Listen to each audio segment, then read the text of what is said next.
I'm Peter, by the way. Doctor Strange. Oh, using your made-up names. Then I am Spider-Man.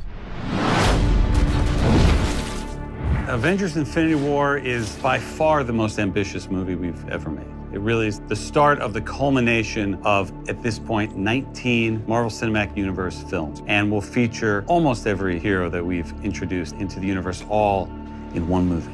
One of the great joys of reading a Marvel comic is flipping through a Spider-Man comic and suddenly the Hulk appears. That is great fun, and up to that point, it had never been done in a movie before, which is why 10 years ago, Sam Jackson walked into Tony Stark's living room and said, "You're part of a bigger universe, you just don't know it yet."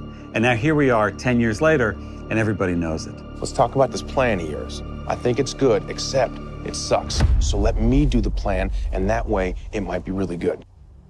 Wow. We look at all the different aspect ratios, but the pure form and the biggest form with all of the information is that IMAX frame. So there are things happening above and below frames that if you're not seeing in IMAX, you're not seeing it. We filmed a cool thing once with Benedict Cumberbatch being Doctor Strange and pushing the frame up. What's fun with Infinity War is that's the entire film. Because when you have a storyline this big, and when you have the promise of a culmination of all these different storylines, we wanted to tell it in the biggest format possible. The end is near. The IMAX screen has a different height than a traditional movie screen. Those that go to an IMAX theater will see a much taller view of the image. So if you're in a traditional theater, it's going to be narrower. If you're in an IMAX theater, it's going to be expanded. There's more information in the frame. There's more storytelling to look at. You see more of the characters, you see more of their powers, you see more of the scale of the film. So it's just presented on a much grander frame than a traditional movie theater. We got one advantage. He's coming to us. We have what Thanos wants, so that's what we use.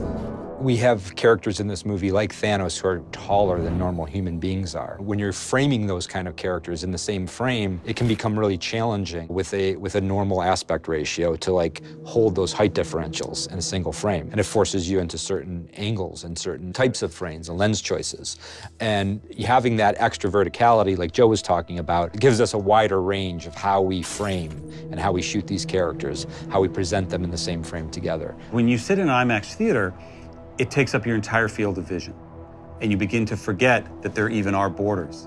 And you're in the entire movie. And as a filmmaker, that's what you want the audience to experience. Having more information, having technology at our disposal is just storytelling freedom. And having the enormity of the frame that IMAX delivers just gave Joe and Anth more room to tell their story. It really is the difference when we go through and work on the movie. You can hear an audible gasp in the visual effects room where everybody goes, and you suddenly see the whole thing. It comes down to the difference between watching a frame and experiencing a world. I hope they remember you.